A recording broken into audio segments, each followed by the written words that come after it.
I am going to show you how to download the new firmware to your USB stick so that you can go put it in the display. So open up a browser. I'm going to Chrome and I'm going to go to support.agleader.com.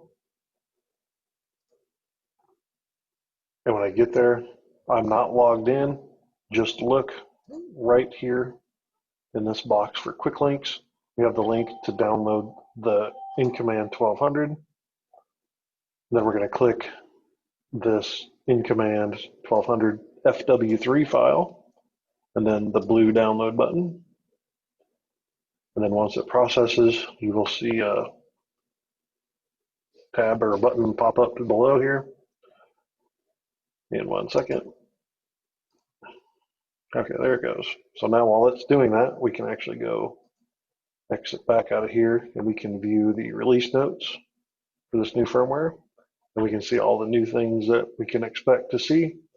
Specifically for harvest is going to be the grain tank reset sensor and quantimeter harvest support for 7 and 8,000 model, the new Lexion combines, as well as a couple new features for guidance. So if we scroll down to show how this is going to work, this is the follow path control panel that will automatically set an offset on your guidance line based on the combine that you are approaching. This talks about the counter button and how that works. This allows the grain cart. The grain cart will be able to see your counters now. So this is the harvest mode. You can notice the harvest icon. This is the grain cart mode. So he will be able to see what your counters are doing. On Smart Path, if you had a really crazy end, it would try to build a really crazy line next to it. Now you have the option to turn on path smoothing and smooth that out. Now, warning, as you build additional passes, that's going to eventually be a straight line. It's going to start to smooth itself out. So play with it. You might like it. You can, the heading threshold, you can adjust this for sensitivity as well. And then on guidance lines, as you load an AB line, you now have these buttons that will toggle forward and reverse through the list. So previously we just had a button that said next line, next line, next line. So you get down to the 7th or 8th AB line in the field and you wanted number 5, you'd have to start all over again. Well, now you can click, this is basically forward and reverse. So if you miss your AB line, you just hit this one back a little bit. And then we'll talk about the bow tie button later on in the video. And then here's a sneak peek of the new diagnostics that will be available for you at planting time. And the release notes go on to talk about what was all new in the previous versions. Okay, so now the file is done downloading. I'm going to click this box down here in the bottom, right click, show in folder. It will open my downloads folder. And then I'm assuming that you've put a USB stick in your computer. So you would right click on this and hit send to USB drive with your left click there, and then it'll send it over. So let that finish sending to our USB stick.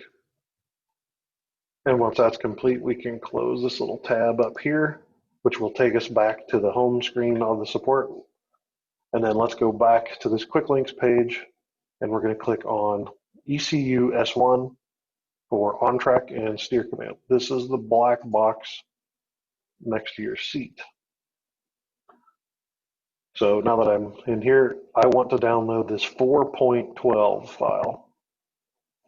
So I'm just going to left click on that guy and then click download. And the process, now it's downloading. I can X out of this little box, and now I can take a look at the release notes for what we're going to find new in here. There's some new AccuGuide Ready profile timeout and some communication error things in John Deere, as well as some new vehicle support for brand new models. Okay, so just like before, I'm going to right click on this file, show in folder. Pops it right back open. I'm going to grab this ECU S1, right click. Then I'm going to left click on send to, or actually I didn't even left click on it, I just moused over it and it popped open. And then left click on USB drive B. and it will fire it in there.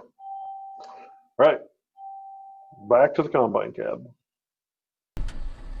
We've just turned on our monitor in the combine. We've swapped over our steering controller, our GPS receiver, and our display. We've hooked up our cables on the back of the display, and click on the display again, go to data transfer, and I've got my USB in the side over here with the current firmware loaded on it.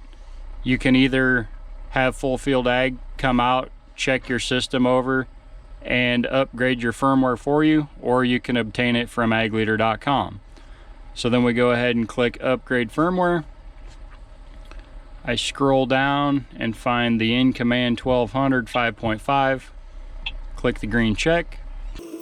We wait for the file to process.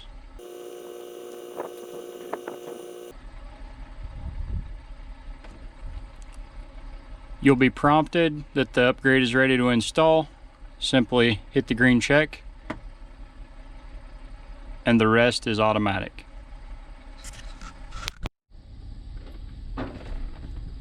During the update process, the display will automatically reboot itself. And once it boots back up, the upgrade is complete. We can select our steering warning, and we're back to the home screen. I would fully power the display down and wait at least 2 minutes and then repower it before doing any other activities or operations. We've now waited 2 minutes and rebooted the display. We select our notice for steering. Now what I want to do is check my steering controller firmware. I hit setup, hit the steering wheel and globe, and you can see that the steer command is selected, but it's not online, so we'll wait until that comes up. Our steer command is now available, as it says steer command and steer command. We select the wrench. But the first thing I want to do is check the firmware, and at the bottom corner it says 4.10. Current firmware for this harvest season will be 4.12. So at this time, to upgrade firmware, I'll click on System, Software Upgrade, choose a file that I have on my USB that I downloaded from agleader.com, or you can have Full Field come out and set this all up for you. It's entirely up to you. We go and scroll down to ECU S1 4.12.34747. Click the green check, click upgrade, and from this point on, it will be a self-automated process. It's important to note that any firmware upgrades should be initiated within 10 minutes of powering up the display. If the display has been on longer than 10 minutes, it needs to be powered down, left off for 2 minutes, and repowered, and then start the firmware upgrade process.